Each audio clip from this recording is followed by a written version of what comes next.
Are you going to lose that killer view, or is the next view? I am going to lose that killer view. My new office isn't nearly as good as my old one, but for the rest of our team, it's a great office. But I'm going to lose it, unfortunately. Okay. Well, it sounds like you're people first, which is always a good thing. Yeah.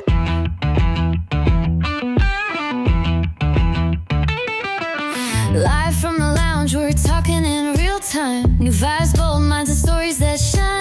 From chats to laughs, where ideas thrive. So kick back, tune in, we're going live. So kick back, tune in, we're going live. All right, everybody, welcome back to Live from the Lounge. Today we are at 900 Rainier in South Seattle. It's close to Judkins Park and the newly opened light rail system. This neighborhood is known for its artists, music, and innovators, so 900 Rainier is really full of all people creative, and as you can tell, we're in this beautiful lounge. I love the style of it. The plot on the walls is so much fun. And then for those of you who joined last episode, we talked about affordability a little bit, and 900 Rainier actually offers both MFTE and MHA, and it's featured on roostaffordable.com if you want to go check it out. So today we're here virtually with David Watson, founder and CEO of RentVision, which is based out of Lincoln, Nebraska. David, thank you so much for joining us. For anyone who doesn't know you, who are you? Can you let us know a little bit about who you are? Well, thanks for having me on the show. So I'm based here in Lincoln, Nebraska, and maybe most important is I've been married to my wife, Jamie, for about 19 years now this summer. And we've got 4 kids, so a 15-year-old, a 13-year-old, and then twins for anybody that knows what that experience is like. And it's a lot of fun. So that's so fun. That's amazing. So how did you end up building a multifamily marketing company? My dad actually started a property management company in the early 80s. He sold houses and interest rates were really high and was struggling to sell homes. And my mom actually was a realtor as well. And so she went into teaching. And then my dad started a property management business to have a stable income. And so I grew up around the property management business my whole life. We'd go clean apartments or, do yard work, maintenance, other things, very hands-on, even though it was predominantly third-party management. But my dad also owned some apartments. Then I ran my own lawn business in high school, but in college, I began working for Century Sales and Management, which is this property management company my dad started. And I spent one summer working the front desk and a couple summers leasing apartments. And so I really began to understand the business. And then fast forward to 2008, and I was working for Gallup, if you're familiar with the Gallup poll or the Strengths Finder. I was working for them. My dad wanted to retire in the next few years. And so he called me and asked if I'd be willing to buy into the business and come back and take over. And so I did. And then that's what led me to start RentVision, because there was just no good apartment marketing that I could see. And so RentVision was born in 2009. So that's the quick version of getting into multifamily. That's awesome. So it kind of really just all happened in-house for you then. Really organically. It did. Yeah, I didn't realize that, which makes sense with the platform and kind of all the nuances that go on in the multifamily industry. So it seems like you had a good idea of what was needed. So that's really cool. So I'm curious, what does a typical day look like for you? I wish there was a typical day. The types of things that I like to work on, I like to work on a lot of product stuff. So anytime we're building a new product, I usually had my hand in thinking of what we should be building and why we're doing it. I participate in leadership meetings, whether it's our weekly meeting or an all-day monthly meeting or quarterly or annual planning meetings. I'll participate in some client meetings, not most of our clients, but a few of our clients I'll be on calls with and meet. And then I like to teach. So I actually just got done spending an hour teaching our client success team about some analytical data and how to better advise clients. if I do see clients, like I'm coming to visit you all here in a month or so, I love to spend half a day in a room teaching and educating people. But at the end of the day, there is no typical day. I have to go where the bottleneck is and see, what needs to get solved and where we need to take the company. Yeah. Well, that was a trick question. So you answered it really well. I think we know that all too well, that there really isn't any typical day, right? Yep. No, there's not. For those that are listening and who may have never heard of RentVision before, can you tell us what is RentVision? Yeah. So RentVision does digital marketing and revenue management for the multifamily industry. What really makes us different is that we utilize predictive analytics. So we predict your vacancy, and we also predict what your vacancy needs to be in order to hit your annual occupancy goals. And then we automatically optimize all of our products. So whether it's digital ads or whether it's dynamically changing the website or whether it's adjusting pricing and lease terms, everything is built around that. So the solutions we offer is a lot of analytics, and we provide holistic analytics on marketing, leasing, revenue, and a few other things. Community websites and corporate websites, visual content. We actually invented the walkthrough video where you just click play and walk around. And then predictive advertising, which is what Thrive uses a lot, where we spend money on Google, Meta, Bing, drive traffic when you need it, save money when you don't. And then revenue management, where we adjust prices up and down on properties to optimize revenue and shorten the amount of time it takes to rent units by getting leases stacked at the right time. So we do a lot, actually, but that's kind of a quick overview. Yeah. And when a client or an operator hears that and they hear about, the intention behind RentVision, what problem would you say RentVision is actually looking to solve in the current industry? Yeah, so to oversimplify it, most operators, their marketing is static and their vacancy is dynamic, but we want to flip those. So you're actually trying to get more stable vacancy or stable occupancy rather than having it bounce up and down. And because your vacancy is moving up and down, your marketing should be moving up and down as well. And so we spend more on ads, for example, when you have more upcoming vacancy in order to lease it and keep that vacancy stable. Most operators set a monthly marketing budget and they don't adjust it until vacancy is always a problem, and then they're chasing it from behind.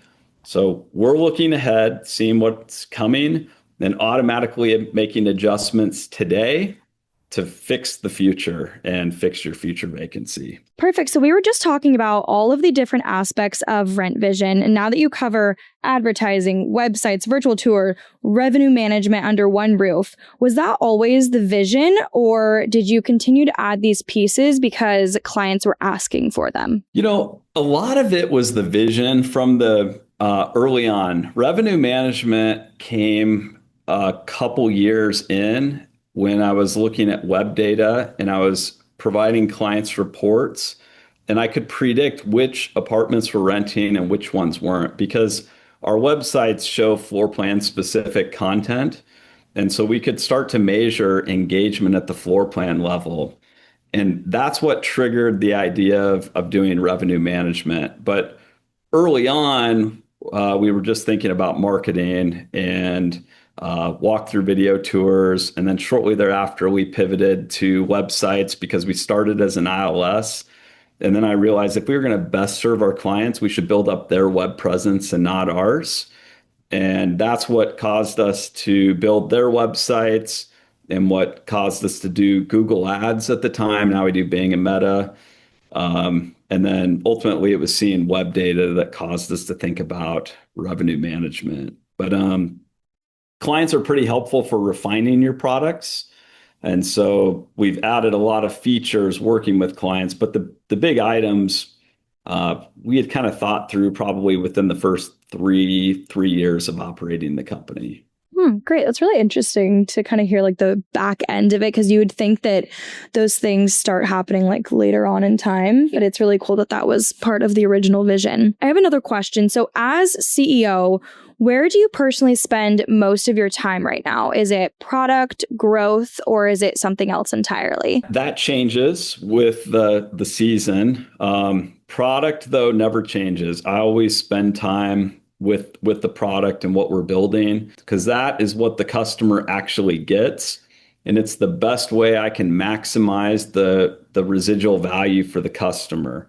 If the product is consistently producing good results, then our customer is going to consistently get value. So my hands are always in our product. I'm in multiple product meetings a week thinking about our product, how to make it better. In fact, when I work with clients, my ears are wide open on how the product can be made better. Otherwise, I'll spend some time teaching clients, focusing on the biggest bottleneck, as I mentioned earlier. The biggest bottleneck right now, we had some turnover in our sales team, for example. So I've found myself working in our sales area the last couple of weeks, which I normally am not working in our sales area that much. Lately, we just I put a building under contract that's about 2.5 times the size of our current space because we've outgrown it. So I've spent a bunch of time buying an office building for us to move to later this year. That's exciting. Yeah. Are you going to lose that killer view, or is the next view? I am going to lose that killer view. My new office isn't nearly as good as my old one, but for the rest of our team, it's a great office. But I'm going to lose it, unfortunately. Okay. Well, it sounds like you're people first, which is always a good thing. Yeah. Okay. So something that us marketers, especially in multifamily, we talk about a lot is integration. And one thing we love about RentVision is the integration with a lot of the multifamily softwares like RealPage and Yardi. For anybody who has never used RentVision before, is just learning about RentVision, but maybe is more familiar with the Yardis and the RealPage of our industry, how does that integration help with the success of RentVision? How does that help an operator on a day-to-day basis? A couple ways it helps. First, all of your marketing, all of your revenue management, everything should be based on your data. And so we want to know what your vacancy exposure is over the next, in marketing, maybe over the next 60 days, and revenue management, of course, over the next year and a half. So that data is getting fed into our system, and we're syncing up several times a day to make sure we know what to do from a marketing standpoint. For example, if we see a lot of 2-bedrooms available, we're going to spend more money on 2-bedroom pay-per-click campaigns. If we see no 3-bedrooms available, we're going to pause the 3-bedroom pay-per-click campaigns. The website, if we see a lot of 2-bedrooms available, we're going to feature the 2-bedrooms more prominently on the website to channel traffic to it. People are kind of creatures of habit with how they look at websites, so we can channel that traffic. Or if you're running on our websites predictive specials where you determine what the trigger points of your specials are and how they size, we look at that vacancy exposure and activate, resize, and deactivate specials automatically. So it's really, really important all that data comes together. The second way that we use that data, we bring in your vacancy and your leasing activity, but we also pair it with web data, and we pair it with pricing data, and all of that comes under one roof in the RentVision platform, and we actually give our clients grades, A, B, C, D, and F. Now, some people get concerned when they get bad grades. It brings back bad memories from school. We are trying to bring those grades so operators can actually uncover where their problem is. If anybody's listening to this works in marketing, they know when there's a vacancy problem, everybody runs to marketing and says, we need more traffic. But sometimes the leasing agent's not answering the phone. So if the leasing agent's not answering the phone, that's actually your problem, not traffic. So we try to bring more holistic reporting data to a client, some from the integration and some from other sources, to help people properly diagnose where their problems are. Yeah. And you mentioned your grading system of the A, B, C, D. I think that really helps too. I know in a lot of conversations I've had with non-marketers, it's sometimes a little difficult to convey, what our daily marketing jargon is. But I think when you put the, just the letter block in front of them, it kind of turns on that indicator of like, okay, things are going really well, or we really need to take a look at our internal marketing strategies. We say it adds context to the numbers. Yeah. Non-marketers, you have 3,000 visits to your website. Is that good or bad? They don't know, but they know that a D is bad and an A is good. Yes, exactly. This episode is sponsored by RentVision. Once your portfolio passes 10 communities, PPC gets hard to manage and results slip. RentVision's predictive advertising identifies at-risk floor plans early and automatically drives high-quality leads across your portfolio. Try RentVision's predictive advertising today at rentvision.com. Get the right leads at the right time automatically. Okay, so you mentioned vacancy. We talk a lot in marketing, especially in multifamily, about occupancy. And typically when we see occupancy drop, that's usually an indicator for us, but also for our clients. So we hear this a lot. Our occupancy is dropping. We're looking at renewals coming up in bulk here in the next month or two. We need to make changes. What is your first lever that you will pull when you hear a client say, my occupancy is dropping, I need to fill my vacancies quick? And what's a realistic timeline that we should tell our clients and our operators to expect to see some changes? Good question. So first, hopefully we're looking out ahead to upcoming move-outs, as you mentioned, and not reacting to occupancy, because that's too late if we're doing that. But if we're looking out ahead, there's several levers that can be activated immediately. So a fast one is predictive advertising. On average, when we studied this, the amount of time from a client visiting a website or a prospective resident visiting a website to their first call is 7 days. For higher end properties, it's longer. Lower end properties, it's shorter. That's the average. Now, of course, you have some people that look months ahead, and you have some people that look the same day that they're calling, but that's the average. Predictive ads literally can activate immediately and begin driving to that traffic to that website the same day. So that's a really fast thing. Now, of course, you got 7 days to the call, then you got the showing and the application. So let's just say that takes another week. Maybe it's faster, maybe it's slower. And then from the application to move in, most properties are running about 14 days, 15 days. So you're not going to see your occupancy move for about 30 days, from almost anything. But that's about as fast as it goes, just because of the whole duration and just some of the time. Another quick tool would be predictive specials. So we're looking ahead at that upcoming vacancy, and specials will get automatically activated, deactivated, resized. That's another big one. Of course, you could discount your rent too if that's a faster way, but those would be the big ways to really create momentum quickly. Okay. So moral of the story, we're talking to the operators, give your marketing time to optimize. Yeah. When we're changing it, every few weeks, we don't allow, our marketing to optimize and really give us the results we're looking for. Exactly. That's what I heard. Yeah. Well, and actually speak on that, I'm talking about what it takes for a client that already works with us. If you're a client that doesn't work with us, let's say, and we launch brand new ad campaigns, we tell people there's a lot of optimization that actually happens in the first 1 to 3 months.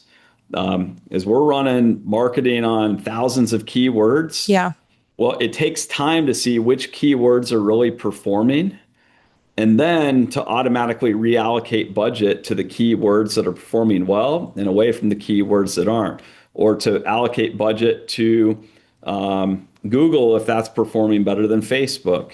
When you first launch, you don't know how those platforms and keywords are performing. And it is a dynamic situation, so we're always measuring it. So in that case, I tell people anywhere from 30 to 90 days to get optimized. and then we're really moving after that. So then add another 30 days to move the occupancy needle. But assuming we're already working with the client, we have things optimized, we can move a little faster. Yeah, exactly. So what's the tipping point where it makes sense for an owner operator to bring on a platform like RentVision instead of just keeping it in-house? Honestly, it's when the expertise is needed, which is almost in every instance.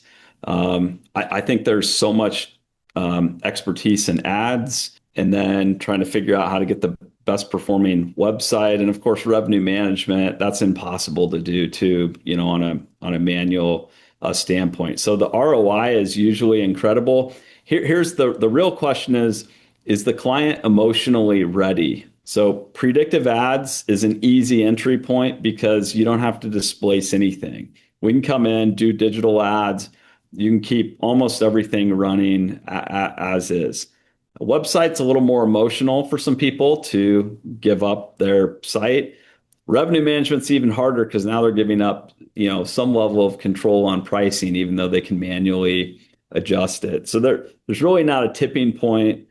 It's really their own psychology of, do they see the value and are they ready to embrace the help and the automation and excellence? So the multifamily market, it's had a couple of rough years, kind of with oversupply, concessions, softening rents. How has that changed what your clients are asking you to show? They're not just asking us to fill vacancy, although they still are doing that.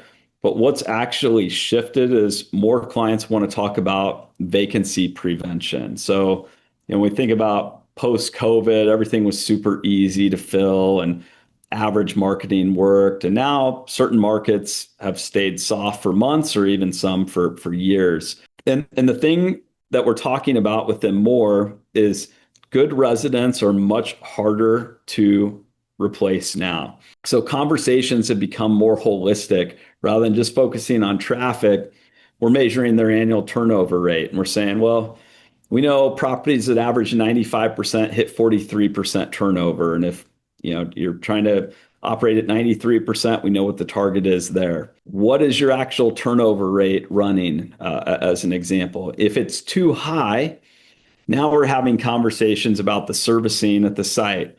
We're having conversations about what the renewal rents are being offered, and if those are fair and helpful to retain residents, or if you have too many leases coming up in 60 or 90 days when you're sending out renewals, are you backing off those renewal increases even more to increase your turnover rate and prevent a vacancy issue? Or we're looking at leasing performance and what website engagement.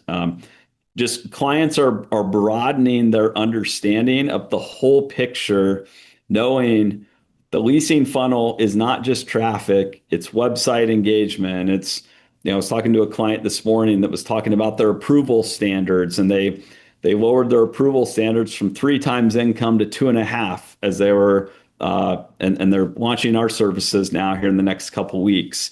They were down in San Antonio, so they were having some struggles down there. So in general, it's moving from vacancy fill to vacancy prevention, and that is causing people to look at things more holistically, which I think is a good thing rather than just assuming what the solution is. You talked a little bit about predictive advertising. We utilize that tool a lot in our day-to-day. Another hot topic, I think impacting a lot of industries, but namely what we're talking about today in multifamily, is AI. How do you envision AI kind of impacting our industry currently and in the future? And do you see it impacting RentVision in any way or any capacity? AI is going to impact everybody, but I think it's important to have the right mindset with innovation. I've told this to our team long before AI became the craze that it is today. When you look around at companies, the companies that embrace innovation create jobs, and those that don't lose them.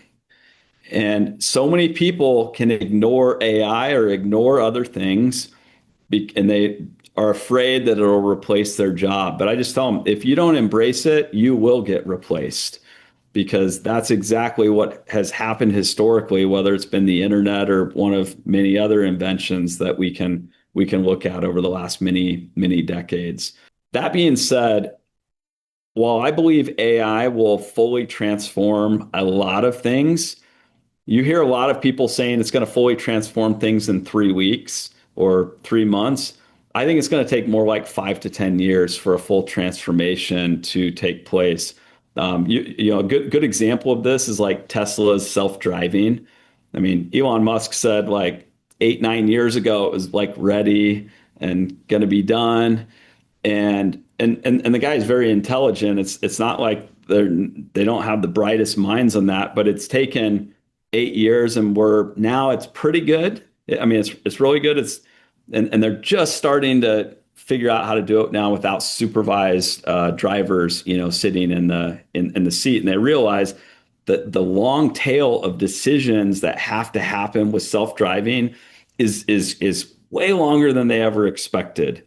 And so this thing that they thought would take months or a year or two has turned into a decade. And that's exactly what's going to happen with AI. So there's going to be a long tail where certain things are going to get disrupted right away that are easier, and other things are going to take more. So what I think will happen ultimately in our industry, I think property management software is going to get disrupted, because it's going to be a lot easier to code that and make it. So like things like accounting. I mean, accounting is black and white, up and down, and that can ultimately get replaced by AI. Obviously, there's things like chatbots that, by and large, a lot of them don't work very well, but eventually they will work well. But they don't. Or like automated voice answering. By and large, we see that not convert very well to leases, but eventually it will potentially get there. But they gotta keep working. Websites, those will probably be able to get built much easier with software. What's going to take longer? Actually, I think ads are going to take longer. You might think that's easier, but I think with like true keyword targeting and truly knowing the product, I think that's going to be a little bit longer. Revenue management, that's going to be really hard, because to me, the best data is private, not public. The best data is web data and your property, your actual availability data. So you can't just go out and do AI for revenue management and somehow have this, better product, unless you really are bought into public data, exclusively. And I'm not talking about rent data and some of the price collusion stuff, but for us, we look at web data and your availability and some more specific things there. Manual work like photography is always going to stay around. You're seeing legislation come in to California, which probably means it'll hit the rest of the country at some point, where we're having to display online if a photo has AI edits to it. So some of that stuff's going to stay. So in summary, a lot of changes. We shouldn't be fearful. We should embrace it and just face reality. That's what we're doing at RentVision. If we say, hey, this is going to weaken a product feature, well, we need to embrace AI, make it as good as we can, and maybe it lowers the price for our clients and everybody wins. But if we ignore that, we're going to get replaced and by something faster, cheaper, better than if we just embrace it. You pointed out this self-driving cars, and I do want to say that as a 90s baby, I feel lied to. I'm still waiting for the flying cars that they said we would have at this point. So I'm with you on that. I totally agree. Yeah, I was definitely lied to, I think. But now that we've had a really great discussion about RentVision and how we utilize it on a day-to-day, at least we do on our team. If someone is listening to you, they just heard all about RentVision and they're still not convinced, what is the one thing you want for them to take away from this episode, whether it's RentVision or advertising or all of digital marketing as a whole? What's one thing that you would love for them to take away from this episode?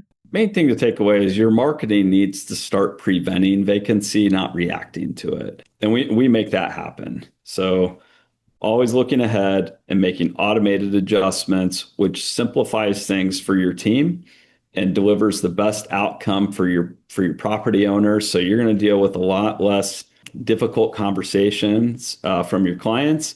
And when you do run into difficulty, you'll be able to see all the things that actually were happening ahead of time, and shows so much more proactivity on your part. And where can people find RentVision? Go to rentvision.com and just schedule a demo on there, and we'd be happy to talk with you. Wonderful. Well, we really appreciate you taking the time to chat with us today, David. We learned a lot. We will continue to utilize RentVision in our day-to-day, and we hope that more people are enlightened about what you guys are doing out there. Thanks for having me on the show. I've enjoyed the conversation. Thank you. Thank you. And for those that are listening, thank you so much for joining us for another episode of Live from the Lounge. We can't wait to see you soon.